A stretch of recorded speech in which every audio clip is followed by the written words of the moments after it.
Well, it is time to get your legal questions answered, and here to share his expertise, as always, is attorney Jason Nix. Thank you so much for joining us. Good to see you. Good to see you, too. Absolutely, and of course, I want to remind everybody all that they have to do to get a question answered by this attorney is to go to our Facebook page, either KFDM's Facebook page or KBTV's Facebook page, and then just go ahead and put your question in, and we'll try to answer it the next time around.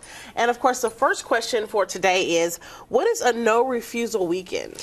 Well, a no-refusal weekend is basically a weekend where law enforcement has decided to team the district attorney's office up with a judge who's volunteered his time on the weekend, and basically on a misdemeanor DWI, the only way they can get your blood is with your consent. Okay. But on a no refusal weekend, essentially they're having a judge standing by in case they want to do a warrant and have the judge sign off on it, so it's a quick process.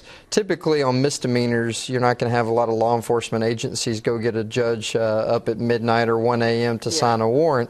But on a no refusal weekend, it's usually something big going on.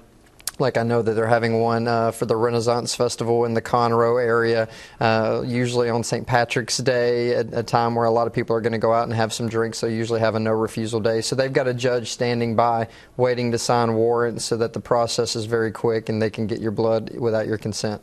Wow. Now, I don't know if you were able to answer this question, but the first thing that popped in my mind was, how can I find out if they're going to have one? Is that something that people can find out? Sometimes it's publicized and sometimes it isn't. Okay. When I used to prosecute in Midland County, we didn't publicize our no-refusal weekends.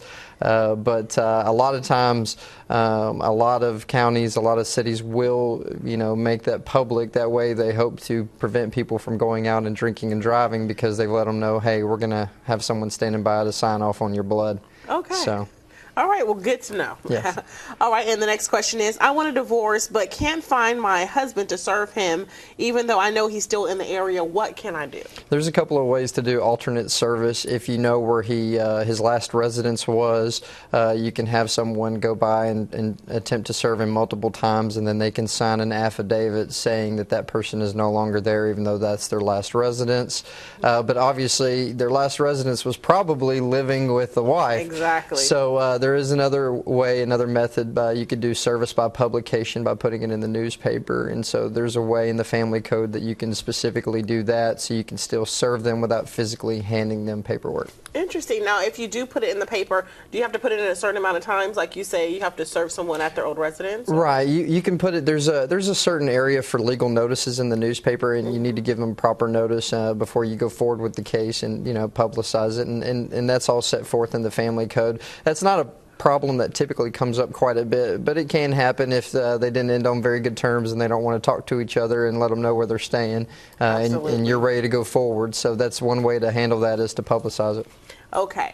I was pulled over for speeding last weekend out of town on business, and the cop asked to search my vehicle. Am I allowed to refuse his request? The first thing that I would say with that question is never, ever let a cop have your consent to search a rental vehicle. You don't know who's driven in that vehicle. Yes. I mean, for all you know, it could have been a smuggler of some kind that has had that vehicle before. Yeah. That there could be anything hidden in compartments left over. If you're not in that vehicle on a regular basis, you don't know exactly who's been in there and what they've carried as their parcel, so to speak. So I would say absolutely refuse that. You always have the right to refuse that.